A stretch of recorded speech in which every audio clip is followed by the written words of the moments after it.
सो ये मेरा रिव्यू है India versus England, third test day 5। मैंने ये मैच बहुत मिस किया क्योंकि मैं नहीं चाहता, मेरे को पता था कि हम हारेंगे, क्योंकि मुझे पता था केएल राहुल अगले दिन आएगा, वो जीतेगा नहीं। ऑफ कोर्स उसको बॉल अच्छी पड़ी, वो ज़्यादा कुछ कर नहीं सकता था, लेकिन मुझे एक्सपेक्टेशंस भी नहीं थे। मुझे पता था केएल राहुल से नहीं होगा, उसको पता नहीं कितना ब्लेम कर सकते हैं। लेकिन उसके बाद भी एक चीज़ मुझे लगता है कि हमारी टीम मैनेजमेंट ने भी गलत की कि जडेजा को वॉशिंगटन से पहले क्यों नहीं भेजा। अभी तक तो 6 पे भेज रहे थे, वॉशिंगटन को पहले भेज दिया। और वॉशिंगटन, देखो मैं कहूँगा कि वो शॉट भी उसने गलत मारा, लेकिन जो कैच भी लिया फॉलो थ्रू पे, बहुत अच्छा। बेन स्टोक्स ने देखा कि भाई टीम को जीतना है, तो उसने 9 ओवर बिना रुके डाले और बहुत अच्छे डाले। और इन वे तुम लॉर्ड्स की अगर फोर्थ इनिंग्स के एवरेज स्कोर देखो तो 148 ही है। बहुत सारे एस्पेक्ट्स है जिसकी वजह से हम मैच हारे हैं, जो हमने 22 दिए दोनों इनिंग्स में। फिर उसके बाद जब हमने उनको 7 पे आउट कर दिया, तो फिर वो बॉल चेंज का होना, उसमें मैं एम्पायर्स को बोलूँगा, लेकिन हमें भी अगर हम शायद वो रखते। उन्होंने एंड में ऑलमोस्ट 100 रन ऐड कर दिए थे लास्ट के 3 विकेटों पर। वो उसके बाद वो जेमी स्मिथ का कैच छोड़ना राहुल से, वो जो पंत और राहुल का रनआउट, क्योंकि उस समय हम लोग गेम में इस पोजीशन में पहुंच गए थे कि हाँ अब हमारे कंट्रोल में गेम है। लेकिन just like the first game, हमने खुद की अनफोर्स्ड एरर से हमने उनको एडवांटेज दे दिया। और शुभमन गिल का मुझे समझ नहीं आता, राहुल कुछ और कह रहे हैं प्रेस कॉन्फ्रेंस में, तुम आके पंत पे ब्लेम डाल रहे हो। ये दूसरा मैच है कि तुमने पंत पे ब्लेम डाला है, जबकि राहुल अपने प्रेस कॉन्फ्रेंस दूसरी चीज़ कह रहा था कि उन दोनों ने म्यूचुअली डिसाइड किया था कि उसकी 100 रन से पहले होगी। और ये देखो, ये पर्सनल माइलस्टोन से बीच में आ गए, और ये दिखता है। क्योंकि मेरे हिसाब से अगर राहुल और पंत रहते तो वहाँ से मेरे को लगता है एटलीस्ट दोनों 50-50 रन्स तो एटलीस्ट, या 40-50 रन्स तो, मतलब कि मिला के 70-80 रन्स तो और खुद ही जोड़ देते। तो एक तो वो, उसमें भी मैं कहूँगा कि समय था, क्या कहते हैं कि जब जडेजा और वॉशी बैट कर रहे थे फर्स्ट इनिंग्स में, वो प्रोएक्टिव हो सकते थे। जब हम 20-30 की लीड, 40-50 की लीड, ट्रेल बची हुई थी, कि हमें लीड मिल जाती। अगर हमें 40-50 रन की भी लीड मिल जाती ना, तो हम लोग पहुंच जाते। क्योंकि तुमने एंड में देखा कि बॉल जब सॉफ्ट हो गई, तो बुमराह जैसा बैट टेल एंडर भी डिफेंड कर रहा है। एक चीज़ पुजारा ने भी ठीक की कि भाई जब ऐसी सिचुएशन आती है तब तो तुम डिफेंड कर लेते हो, रेगुलरली क्यों नहीं करते। जितना मुझे लगता है कि तब तुम कहोगे बैट्समैन को रन बनाने चाहिए, लेकिन भाई तुम इंग्लैंड के टेल एंडर्स को देखो ना। कार्स ने पहली इनिंग में 50 मारी ना, बाकी दो भी, वोक्स भी अपनी पहली इनिंग्स में 20-30 बॉल रह गया। तो बात है कि ये सब भी तो एटलीस्ट मारते हैं, या फिर नहीं मारते तो रह जाते हैं। तुम इधर रह गए, वैसे क्यों नहीं रह पाते हो। तो मेरे हिसाब से वो है। फिर वो जो बुमराह ने जिस शॉट पे भी आउट हुआ, वो कोई नथिंग शॉट था, लेकिन अब कितना ब्लेम कर सकते हो उसको।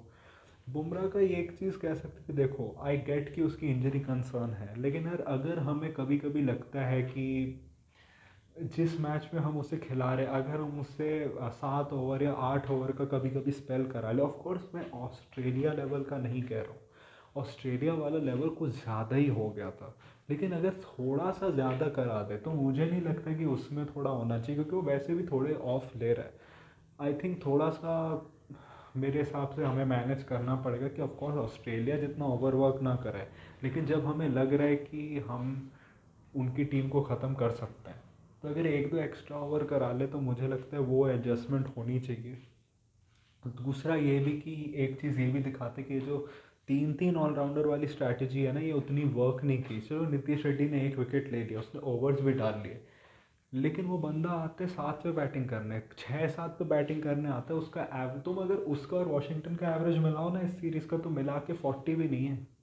और जेमी स्मिथ हो, ये सब जो 6-7 पे आ रहे, भाई इनका 50 से ज़्यादा का एवरेज है। और तुम्हें एटलीस्ट नंबर 6 पे कोई चाहिए बैट्समैन जो प्रॉपर बैटर हो, जिसके पास गेम हो कि वो प्रॉपर बैटिंग करे, लंबा भी खेले और रन्स भी मारे, जो हमें नहीं दिख रहा है।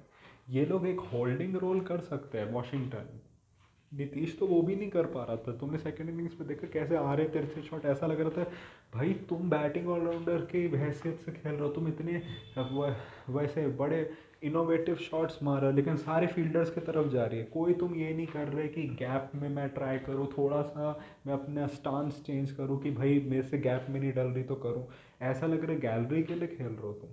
तो नीतीश रेड्डी ने अपना रोल पूरा नहीं किया ना, तुमने नीतीश रेड्डी से बॉलिंग करवाई क्योंकि तुम्हारे बॉलर्स वर्क नहीं कर रहे थे और तुम्हें ब्रेक देना था। वो तो नीतीश रेड्डी का कोई प्लान नहीं था तुम्हें बॉलिंग करवाना, तुम्हारा पिछले मैच में प्लान नहीं था नीतीश रेड्डी से बॉलिंग करवाना। और वॉशिंगटन ने देखो बॉलिंग बहुत अच्छी की, लेकिन बैटिंग में भी तुम उसको जिस पोजीशन पे लाते हो 7 या 8 पर, उस पर वो होल्ड कर लेता है लेकिन रन्स तो नहीं मार पाता ना। अगर तुम्हें होल्डिंग का ही रोल चाहिए तो कुलदीप यादव ने वो इंग्लैंड सीरीज में किया था होल्डिंग रोल, ध्रुव जुरैल के साथ दो दो इनिंग्स में होल्डिंग रोल किया था। मुझे याद है एक तो उसने जो मैच था आई थिंक हैदराबाद का था उसमें किया था, और एक था जो है धर्मशाला, उधर भी उसने कुछ 60-70 बॉल्स खेली थी, जो जेम्स एंडरसन का कुछ कौन सा माइलस्टोन विकेट 600 वाला विकेट या कुछ हुआ था, उसमें भी उसने खेली थी। तो वो तो कुलदीप भी कर लेगा।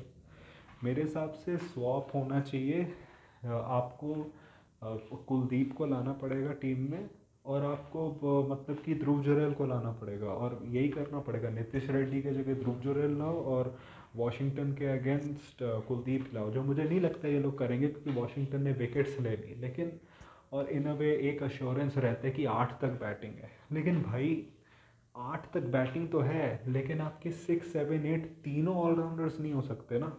उसमें से 6, 7, 8 में एटलीस्ट एक को तो प्योर बैटर होना पड़ेगा। देखो जडेजा अपना role as a pure batter कर लेता है, लेकिन तुम्हें एक और बैटर चाहिए जो मतलब बैटर हो, जिसको पता है कि मेरे को लंबा भी खेलना है, मुझे रन्स भी मारना है, और उसके लिए कोई है तो ध्रुव जुरैल ही है। उसने ऑस्ट्रेलिया में भी उसको एक मैच मिला, तुमने ड्रॉप कर दिया, लेकिन वो हाईएस्ट रन स्कोरर था हमारा इंडिया ए गेम से, जहाँ किसी ने स्कोर नहीं किया उसको छोड़कर। फिर उसके बाद ये जो इंग्लैंड के अलायंस के अगेंस्ट सीरीज़ हुई, उसमें भी भाई उसने 4 इनिंग्स में 3 कंसेक्यूटिव 50 मारी है। तो आपको लाना पड़ेगा भाई, क्योंकि इन अ वे ये भी है कि जब आपके जैसे बुमराह की फर्स्ट इनिंग्स में आप देख रहे थे कि he was trying a lot to take wickets, जो उसको नहीं मिल रही थी उसको जाके एंड में मिली विकेट्स। तो आपको कोई चाहिए, जैसे तुम देख रहे इंग्लैंड के पास लग्जरी है कि अगर उनके पास जोफ्रा और फिर उसके बाद वोक्स, उसके बाद कार्स है, तो उनके पास एक स्टोक्स जैसा बॉलर है जो मतलब कि विकेट टेकर है भाई। नीतीश रेड्डी ऑलराउंडर वाला रोल भी पूरा नहीं कर पा रहा है क्योंकि वो आधा बैट्समैन भी नहीं है। उसके ऊपर बॉलिंग में ठीक है वो विकेट्स ले रहा है, लेकिन एज सच कोई बहुत मतलब कि वो बैटिंग वाला रोल नहीं कर पा रहा, तो आधा तिरछ है। अगर तुम एक विकेट टेकर ऐड कर लो कुलदीप, तो तुम्हारे पास एक जेन्युइन विकेट टेकर तो होगा ना, वरना तो तुम अपने बस बॉलर्स चेंज करते रहते हो। वॉशिंगटन और जडेजा का तो एज सच रोल तब आता है जब तुम्हारी 3-4 विकेटें गिर जाती हैं। स्टोक्स का रोल तुम एक विकेट गिरने पे भी कर सकते हो, तो मेरे हिसाब से वो करने की भी ज़रूरत है।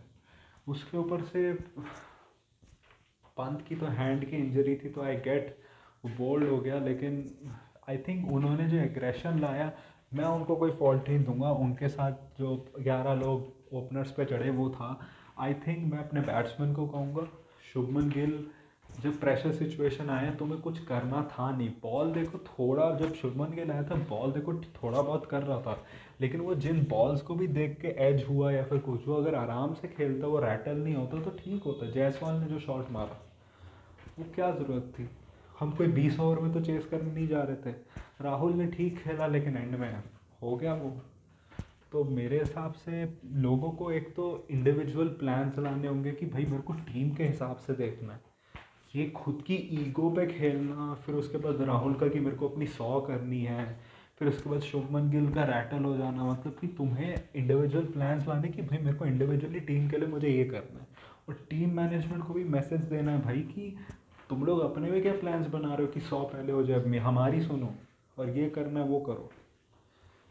उसके हिसाब से फिर अगले मैच में क्या हो, मुझे लगता है, जो लग रहा है, मुझे लगता है ये लोग बुमराह को अगला मैच खिलाएंगे, क्योंकि मैनचेस्टर में आपको बहुत मदद मिलने वाली है। ओवल वैसे भी बहुत फ्लैट हो जाता है, मतलब पहली इनिंग्स के बाद तो भाई फ्लैट बहुत हो जाता है वो पिच, और इन अ वे अब आप 2 डाउन 2-1 हो, तो आपको अपने बेस्ट बॉलर्स चाहिए जो कुछ करें। मुझे एक चीज़ देखना है कि इंजरीज कैसे, क्योंकि बीच में आप देख रहे थे कि नीतीश रेड्डी बहुत ही बॉल कर रहे थे, इसलिए नहीं कि वो अच्छा कर रहे थे, अच्छा उन्होंने स्टार्टिंग में किया क्योंकि आकाशदीप की कुछ कुछ प्रॉब्लम्स हो रही थी, वो बीच में बॉलिंग नहीं कर पाता। सिराज को भी देखो, सिराज को भी बॉल लगी, उसने भी डिफेंड किया, मतलब हर चीज़ हुआ। मैं जडेजा को बस यही कह सकता हूँ कि एक टाइम था जब आप और नीतीश रेड्डी सेकंड इनिंग्स में थे, जहां आपको काउंटर अटैक करना था, जो आपने किया नहीं, मेरे हिसाब से वो है। और दूसरा मैं ये कहूँगा कि अपने बाकी लोगों को भी कि अगर तुम में से कोई एक बैटर भी रह जाता ना, तो बॉल सॉफ्ट होनी थी, और बॉल जब सॉफ्ट हुई तो तुम लोग आराम से कर लेते। लेकिन इंडिया मोस्ट सेशंस जीता है, इंग्लैंड मुश्किल से 5-6 सेशन जीता होगा 3 टेस्ट मिलाकर, और वो 2-1 लीड कर रहा है। आई होप टीम मैनेजमेंट इस टीम को कर पाए, क्योंकि ये पहले भी हुआ है, लंबे लंबे टूर्स में होते हैं, एक ऐसी डिफीट आती है या फिर एक ऐसा ड्रॉ होता है जिसके बाद टीम इन अ वे इंटरनली एक तो डिसजॉइंटेड हो जाती है और अंदर से गिव अप कर देते हैं, वो उनमें वो स्पिरिट नहीं होती। 14 में भी यही हुआ था, लॉर्ड्स में हम जीते थे 1-1, मतलब कि ऐसा लग रहा था कि हम ऊपर है, जा रहे हैं। लेकिन फिर वो जो मैच हुआ जिसमें उन्होंने पता नहीं कितने रन मारे, उसके बाद इंडिया गिव अप कर गई, इंडिया ने कुछ किया नहीं। और एक ट्वीट था बहुत फनी ट्विटर पे कि भाई यार, ये तो 2011 वाली धोनी वाली टीम बेटर थी कि 600 खाते थे और 250 मारते थे, एटलीस्ट होप तो नहीं होती थी। और यही बात है यार, इसको जडेजा ने ड्रैग किया एंड तक, आई एम ग्लैड। लेकिन पहले ही हार जाते तो बेटर होता, एंड में इतने कम से हारने से। इन अ वे एक चीज़ है कि इस चीज़ ने इंग्लैंड की टीम को री एनर्जाइज कर दिया। मैं एक चीज़ कहूँगा कि एक चीज़ मुझे बस नहीं अच्छी लगी, वो जो हैरी ब्रुक था। हैरी ब्रुक जो नीतीश रेड्डी को कह रहा था कि भाई तुम SRS में थे तो कुछ नहीं कहते थे। अरे भाई वो क्यों कहेगा कुछ भी, और वो तुम्हें तो कोई सिलेक्ट कर भी नहीं रहा था नीतीश रेड्डी, तुम कुछ भी बोलते हो भाई। यहाँ आया नहीं जाता, तो फिर यहाँ तो तुम्हें आया नहीं जाता, यहाँ पे तो भाई मतलब फॉग में दिख नहीं रहा है तुम्हें बॉल। फिर उसके बाद भाई तुम देखो, दादी मर गई तो ठीक है, लेकिन उसके बाद इस बार तुम अपना नाम डाल देते हो, फिर बैन हो जाते हो तो रोते हो। फिर उसके बाद कि इंग्लैंड ये है, इंडिया को हमेशा मॉक करते हो कि ये गरीब है, वो है, फिर उसके बाद आके कहते हो मेरा मतलब वो नहीं था, गलत ले लिया मेरे को। तुम्हारी तो भाई लगने वाली है और लगनी चाहिए। तो मेरे हिसाब से मैं hope India aggression give up ना करे। आई थिंक इंडिया ओवरबोर्ड चला जाता है कभी कभी कि अग्रेशन करते हैं, फिर उसके बाद जब दूसरा करने लगता है तो हैंडल नहीं कर पाते, जो शुभमन गिल में दिखा। मुझे लगता है हमारी बाकी पूरी टीम हैंडल कर गई उनका अग्रेशन। आई थिंक बाकी किसी को कोई फ़र्क नहीं पड़ा, उनको बॉले वॉले लगी, आई डोंट थिंक किसी को फ़र्क पड़ा, क्योंकि जडेजा ब्राइटन कार्स भी कोलाइड किए थे, लेकिन जडेजा तो पीछे नहीं हटा और उसमें जडेजा की गलती भी नहीं थी। तो मेरे हिसाब से बस ये बात है कि अपने मेंटल कैपेसिटी से करो, कि जितना तुम्हें लगता है कि अगर ये लोग मुझे करेंगे मैं उतना हैंडल कर सकता हूँ। बस मैं यही कहूँगा कि अब इंडियन मैनेजमेंट को करना है और they have to make serious changes in the team, क्योंकि दिस शोड कि आपकी जो लोअर ऑर्डर बैटिंग है वो होल्ड तो कर पा रही है, लेकिन वो एज सच आपको कुछ दे नहीं रही। वो आपको एक मेंटल रिलीफ आपके टॉप 4 टॉप 5 को दे रही, लेकिन वो फिर टॉप 4 और टॉप 5 भी एक जगह के बाद लंबे स्कोर नहीं बना पा रहा है, जिससे कि वो जो मेंटल रिलीफ है उससे कोई टीम को कुछ बहुत ज़्यादा फ़ायदा हो रहा। तो आई थिंक वो देखने की ज़रूरत है। तो ये मेरा रिव्यू था, आपको कैसा लगा आप अपना रिव्यू बताइए। If you like this type of content, like this video, share, subscribe if you don't, then share it with those who do. My social media accounts, which are my Twitter/X account and my Instagram account, links in the description, so go follow me on that. My UPI ID link, which is ShapBoyRadio.OKICICI, is also in the description, so go donate any amount of money which you can, which can help me make YouTube a permanent career option. So that was it for me for today. So thank you, goodbye, Faluda.